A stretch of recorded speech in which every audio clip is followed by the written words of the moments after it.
লোক বরুণ ধাওয়ানের বেবি জান ট্রেলারটা ফাইনালি রিলিজ হয়ে গেছে।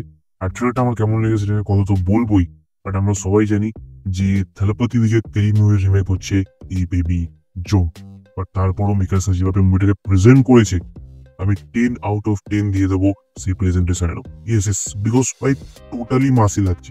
ওকে, প্রথম কথা হচ্ছে ট্রেলারটা দেখার পর যেটা তোমার মাথায় সারাক্ষণ ঘুরপাক করবে সেটা হচ্ছে বিজিএম। ইয়েস, যেটা মানে মারাত্মক বিজিএম দিয়েছে ভাই, সেটা তুমি সারাক্ষণ গুনগুন করতে থাকবে এই বেবি জনের বিজিএমটা। আর তার পাশাপাশি এর ভেতরে থাকা যে অ্যাকশন, ইয়েস, বিশেষ করে বরুণ ধাওয়ানের যেসব অ্যাকশন গুলো ছিল, সত্যি কথা বলতে বরুণ ধাওয়ান কিন্তু এরকম টাইপের মুভি করে না।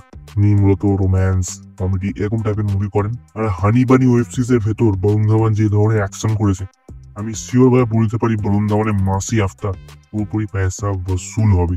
কারণ বরুণ ধাওয়ান এর আগে এরকম মাসি আফতার আমার সামনে ধরা দেননি, আর ওনার নিজের ক্যারিয়ারও এরকম মাসি টাইপের কোনো মুভি উনি করেননি। তো ফার্স্ট টাইম আমরা বরুণ ধাওয়ানকে একটা ফুল ফ্লেজ মশালা মাস মুভির ভেতর দেখতে চলেছি। বরুণ ধাওয়ান তো এক কথায় ফুল রেজ মোডে চলে এসছে, বাট বরুণ ধাওয়ানের টক্করের ভিলেনও কিন্তু আছে এই মুভির ভেতর। ইয়েস, আমি কথা বলছি জ্যাকি শ্রফের। ভাই এই বয়সে এসেও উনি একটা ভোকাল মেনটেন করেছে। ইয়েস, যখন উনি স্ক্রিনে আসছেন তুমি এটা বুঝতে পারছো যে হ্যাঁ ভাই একটা ব্যাড গাই স্ক্রিনে এসছে।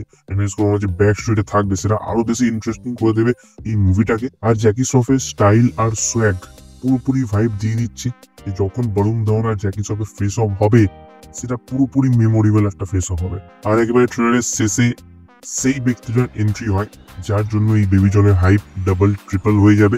ইয়েস, তোমরা ঠিক গেস করেছেন, আমি সালমান খানের কথাই বলছি। এন্ট্রি প্লাস ওনার অ্যাকশন সিকোয়েন্স, আমি যতদূর শুনতে পেয়েছি ওটা অ্যাক্টরি ডাইরেক্ট করেছে। ইয়েস, কতটা সত্যি কতটা মিথ্যে আমি জানি না, সেটা মুভি দেখলে আমরা জানতে পারবো। বাট তারপরও ভাই যদি সত্যি সেটা অ্যাক্টরি ডাইরেক্ট করে থাকে, তাই 2025-এর বেস্ট ক্যামিওজ এর ভেতর সালমান খানের এই ক্যামিওটা থাকে। আর এক কথায় বলতে গেলে সালমান খানই কিন্তু হচ্ছে মাস সিনেমার পপ্পা। তাই যখন অ্যাটলিস্ট সালমান খানকে প্রেজেন্ট করবে, পুরো হোল মুভি এক সাইডে আর সালমান খানের ক্যামিও আরেক সাইডে, আর সবাই সেই ক্যামিওটা নিয়েই কথা বলবে, মানে হোল লাইমলাইটটা কিন্তু আমাদের সল্লু ভাইয়ের উপরই থাকবে। এই ট্রেলারের ভেতর এটি সব থেকে বড় পজিটিভ দিক যে ওনারা ক্যামিওটা স্পয়েল করে দেয়নি। ইয়েস, মানে আমাদের হালকা একটু টিজ করে বেরিয়ে গেছে, দেখালো আবার দেখালো না, লুকিয়ে রেখে দিল।